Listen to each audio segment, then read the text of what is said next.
Son zamanlar insanlar arasında qrip, qızdırma, baş ağrısı kimi virusların sayı artmaqda davam edir. Sizcə buna əsas səbəb nədir?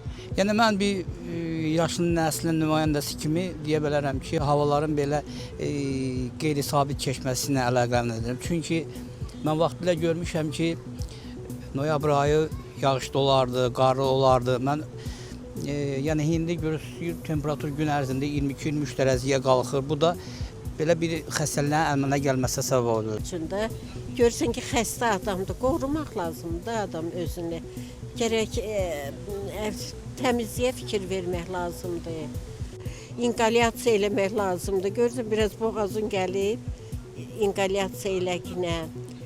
Sonra onda keçir gedir də. Gripdir bir gün, 2 gün olur da. Gərək qabağını alasan. Havaların anormal keçməsidir.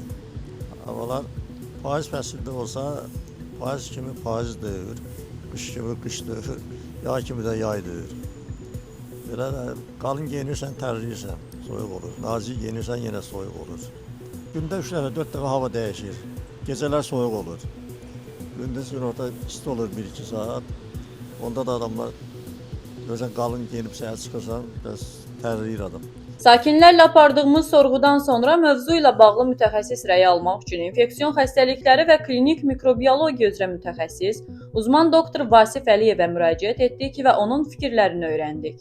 Son günlərdə təbii ki, respirator infeksiyanın sayında artış müşahidə olunur, istər uşaqlar, istər böyüklər arasında. Amma bu koronavirusdumu, qripdimi, paramfiliazmı, adenovirusdumu, yəni bir çox respirator viruslar vardır ki, hansı ki, bütün bu əlamətlər bənzər əlamətlərə seyr edə bilir. Konkret olaraq hər hansı bir screening aparılmadan, yəni bir test aparılmadan xəstələr arasında hansı virusun daha çox baskın olduğunu, yəni üstünü təşkil etdiyini görmək mümkün deyil.